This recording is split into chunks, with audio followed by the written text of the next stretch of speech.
Hi, everyone. It's Bob Perkins bringing you another episode of First Know Your Buyer. I'd like to tweak that title a little bit and say, first really know your buyer before you make the call. We're here with special guest Ashley Gagliano. Ashley, welcome.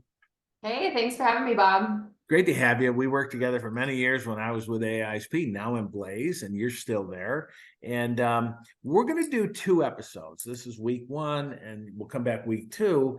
And Ashley, we were talking earlier about a meeting that unfortunately you didn't prepare for, and it didn't go so well. So I'd like you to share that this week, what you learned after doing it. And then next week, we'll come back with a really good success story. So all yours. Well, I don't like sharing this story too often, so you're lucky. And now I know you're going to broadcast this to everybody too. But a little while back, I had been just super busy week. It was middle of the week, and I had literally this day I had back-to-back meetings. I think I had 13 meetings plugged into my calendar. It was insane. And this particular meeting kind of fell within a big block of meetings. So there's no time to use the restroom. I was just go, go, go. And I get on this meeting and was talking to this guy. I happened to talk to him before, and we just had a good rapport building. And as I was talking, I was sharing to him about the new things that and Blaze, formerly AISP, is doing. Like, we have a new research arm, and how key it is to have true research, people testing it in the field. And there's a lot of research out there that states it's research, but it's not, true research that's being, real time done in the field type of scenario. Yeah. And this guy, he smiled, and I said, well, what's with the smirk? kind of like, and he's like, Ashley, you do remember we're a research firm, right? Wow. Mind you, it wasn't one of like the big research firms, because I would have known that, right? Yeah, right.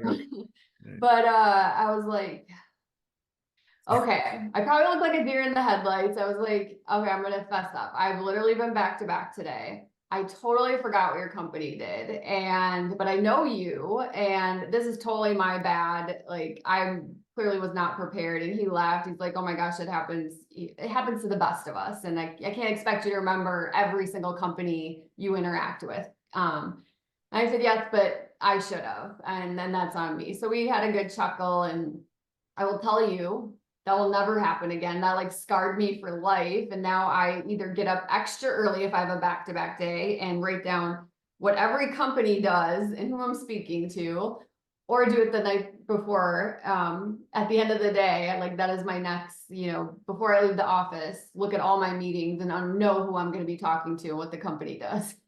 Well, it took a little bit of a mistake, a little bit of a failure, right, to bounce back and have a great learning from that. Now you're doing things a little bit differently. I recall that when we worked together, how busy you were, talking to thousands of people a year. So next week we're going to talk about the importance of planning, pre-call planning, a little pre-call research.